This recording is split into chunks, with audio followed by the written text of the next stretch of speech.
弟兄姊妹平安，今天是2025年的7月3号。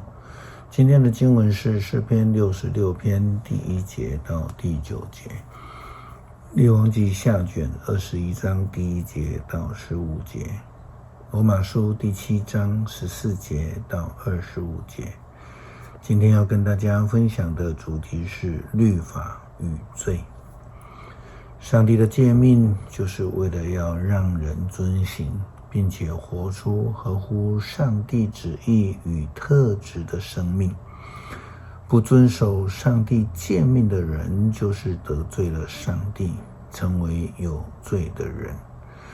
大部分的以色列列王都做了上帝眼中看为恶的事，他们违背上帝，远离上帝的道路，敬拜偶像，得罪了上帝。列王纪下卷21章第1节到15节，我们看到了马拿西王的记载。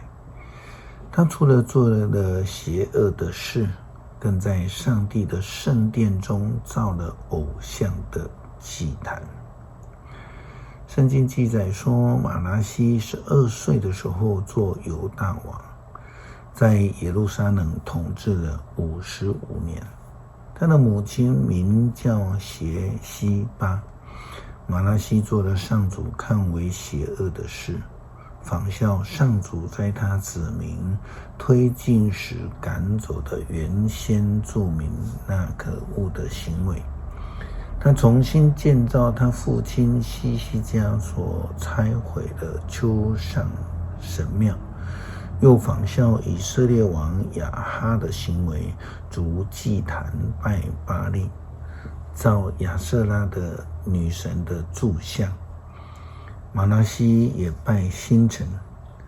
他在上主吩咐应该敬拜上帝的圣殿里面造了异教的祭坛，又在圣殿的2个院子里面造了拜星辰的祭坛。他把自己的儿子烧献了，又行占卜、巫术、求问算命的、通灵的。他大大犯罪，敌对上主，激发上主的愤怒。他把亚舍拉女神的柱像放在圣殿里。论到圣殿，上主曾对大卫和他的儿子所罗门说，耶路撒冷的圣殿就是我从以色列的12支族的土地中选出来的，作为敬拜我的地方。如果以色列人民听从我的诫命，遵守我仆人摩西颁给他们的法律，我一定不让他们从我赐给他们祖宗的这块土地被赶走。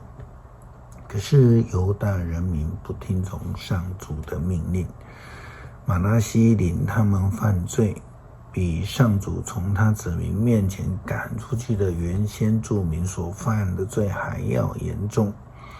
主借着他仆人先知们说，马拿西王做的这些可恶的事，比迦南人所做的还要坏。他以偶像引犹大人民犯罪。因此我上主以色列的上帝要降灾祸给耶路撒冷和犹大，使每一个听见这事的人都吓呆。我要惩罚耶路撒冷，像我惩罚撒玛利亚，惩罚以色列王亚哈和他的后代一样。我要清除耶路撒冷的居民，像在擦干净盘子，把它倒翻过来。我要丢弃那些残存的人民，把他们交给仇敌，仇敌要征服他们，掠夺他们的土地。我要这样对待我的子民，因为他们得罪我，激起我的愤怒。从他们祖宗出埃及到现在，他们都是这样。保罗在写给罗马教会的书信当中，也论及到了律法和罪的关系。又提到了人虽然知道要行上帝眼中看为善的事，但却经常的跟随恶的法则而得罪了上帝。罗马书第7章14节到25节，保罗这样子论道：我们知道摩西的法律是属灵的，但是我是属肉体的，因为卖给了罪做奴隶，我竟不明白我所做的，因为我所愿意的我偏不去做，我所憎恨的我反而去做。我若做了我不愿意做的事，我就不得不承认法律是对的。既然这样，我所做的并不是真的是我在做，而是在我里面的罪做的。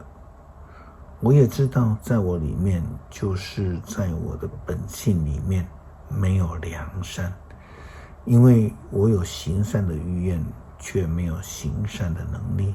我所愿意的善，我偏不去做；我所不愿意的恶，我反而去做。如果我做了我不愿意做的，就表示这不是我做的，而是那在我里面的罪做的。因此，我发觉有一个法则在作祟。当我愿意行善的时候，邪恶的老是纠缠着我。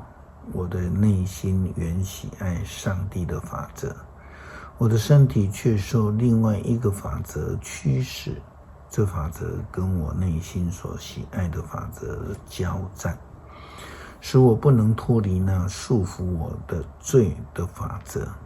这法则在我身体里面作祟，我真苦啊！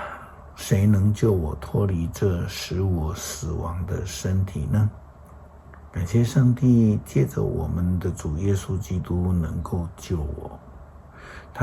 我的情况就是这样子，我自己只能在心灵上顺服上帝的法则，而我的肉体却服从罪的法则。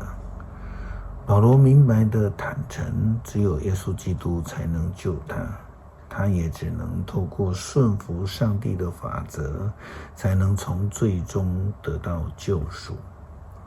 诗篇66篇第1节到第9节，万民要欢呼颂赞上帝，要歌颂他的荣耀，要向他献赞美之词，要向上帝说：你的作为多么奇妙！因你浩大的能力，仇敌要向你投降。地上万民都要敬拜你，他们颂赞你，歌颂你的尊名。来吧，来看上帝所做的大事，来看他在人间的奇妙作为。